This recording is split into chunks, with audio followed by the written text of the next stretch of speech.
Hi yes welcome to universal talkies. నేను మీ అప్పాజీ.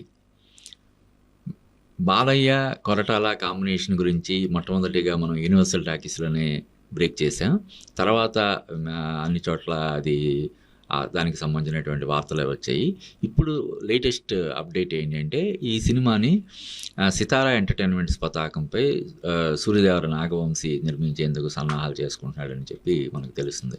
అంతకుముందు సితారా ఎంటర్టైన్మెంట్స్లో బాలయ్య డాకు మహారాజ్ చిత్రం చేయడం మనకి తెలుసు. ఇప్పుడు డాకు మహారాజ్ తర్వాత మళ్ళీ బాలయ్యతో ఈ సినిమా తెరకెక్కించేందుకు ఆయన సన్నాహాలు చేసుకుంటున్నాడు. దాదాపుగా అన్ని చర్చలు అయ్యి ఒక కొలిక్కి వచ్చాయి. అఫీషియల్ అనౌన్స్మెంట్ త్వరలోనే వస్తుందని చెప్పి మనకు తెలుస్తుంది. అయితే ఈ మధ్యలో దేవరా 2 ఒకటి త్వరలోనే స్టార్ట్ అవుతుందని చెప్పి అధికారికంగా ఒక ప్రకటన వచ్చింది. అందువల్ల ఇప్పుడు ఇమీడియట్గా కొరటాల శివ దేవరా 2 స్టార్ట్ చేస్తాడా, లేకపోతే బాలయ్యతో సినిమా శ్రీకారం చుడతాడా అనే దాని మీద చిన్న సస్పెన్స్ అయితే ప్రస్తుతం ఇంకా కొనసాగుతుంది. అలాగే బాలయ్య కూడా ఇప్పుడు చాలా సినిమాలు బాలయ్యతో అనౌన్స్మెంట్ స్టేజ్లో లేకపోతే డిస్కషన్ స్టేజ్లో ఉన్నాయి. ఒకటి వివేక్ ఆత్రేయ అనే యువ దర్శకుడు బాలయ్యతో ఒక సినిమా తెరకెక్కించేందుకు ప్రయత్నాలు చేస్తున్నాడని చెప్తే తెలుస్తుంది. అలాగే ప్రముఖ నిర్మాత దిల్ రాజు ఒక సినిమా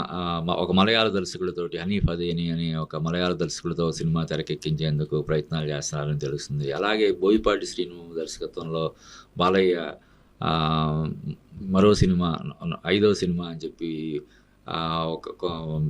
జరుగుతుంది, ప్రచారం జరుగుతుంది. ఇలాగా ఇన్ని ప్రాజెక్టులు బాలయ్యకి సంబంధించి ఇన్ని ప్రాజెక్టులు అనేవి డిస్కషన్ స్టేజ్లోనూ లేదంటే ఇలాగా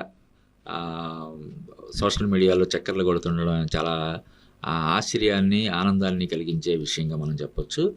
ఇక ఈ సినిమా కొరటాల దర్శకత్వంలో బాలయ్య నటించే సినిమాకు సంబంధించినటువంటి సబ్జెక్ట్ అయితే రెడీ అయిపోయింది. దానికి బాలయ్య గ్రీన్ సిగ్నల్ కూడా ఇవ్వడం జరిగిందని చెప్పి తెలుస్తుంది. అంటే కొరటాల శివ ఆచార్య మినహా అతని దర్శకత్వంలో వచ్చిన సినిమాలన్నీ కూడా సూపర్ డూపర్ హిట్ అయిన సినిమాలే. ఫస్ట్ సినిమా మిర్చి ప్రభాస్తో చేశాడు, అది పెద్ద హిట్.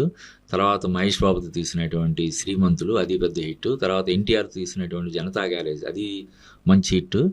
తర్వాత మళ్ళీ మహేష్ బాబుతోటే తీసినటువంటి భరత్ అనే నేను పెద్ద హిట్. కాకపోతే అన్ఫార్చునేట్లీ చిరంజీవి రామ్ చరణ్ కాంబినేషన్లో వచ్చినటువంటి ఆచార్య సినిమా మాత్రం బాగా ఆశాభంగం కలిగించింది. మళ్ళీ ఆ తర్వాత వచ్చినటువంటి దేవర సినిమాతో మళ్ళీ అతను ట్రాక్లోకి వచ్చాడు. అంటే వరుసగా 4 సినిమాలు సూపర్ డూపర్ హిట్ అయ్యాక ఒక సినిమా విజయం సాధించకపోతే ఒక దర్శకుడు గురించి ఇంతగా ఇది జరగడం అనేది నేను ఫస్ట్ టైం చూస్తున్నాను. ముఖ్యంగా ఆ తర్వాత కూడా వచ్చిన సినిమా అంటే ఆరో సినిమాగా వచ్చింది, సూపర్ డూపర్ హిట్ అయింది దేవరా సినిమా. కానీ దేవరా సినిమా రిలీజ్ అయ్యి చాలా రోజులు అవుతున్నా కూడా అతను నెక్స్ట్ సినిమా ఏంటి, కొరటాల శివ నెక్స్ట్ సినిమా ఏంటంటే క్లారిటీ లేకపోవడం అనేది నిజంగా ఒక ఆశ్చర్యాన్ని కలిగించే విషయం. ఏదేమైనప్పటికీ ఇప్పుడైతే మాత్రం బాలయ్య కొరటాల శివ సినిమా దీనికి చెప్పినటువంటి సబ్జెక్ట్కి ఆయన గ్రీన్ సిగ్నల్ ఇచ్చాడని, త్వరలోనే సితారా ఎంటర్టైన్మెంట్స్ బ్యానర్ మీద ఈ సినిమా తెరకెక్కే అవకాశం ఉందని తెలుస్తుంది. దీనికి సంబంధించినటువంటి అధికారిక ప్రకటన అతి త్వరలోనే వెలువడే అవకాశం ఉందని కూడా మనకి తెలుస్తుంది. దీనికోసం మనం ఏగరగా వెయిట్ చేద్దాం.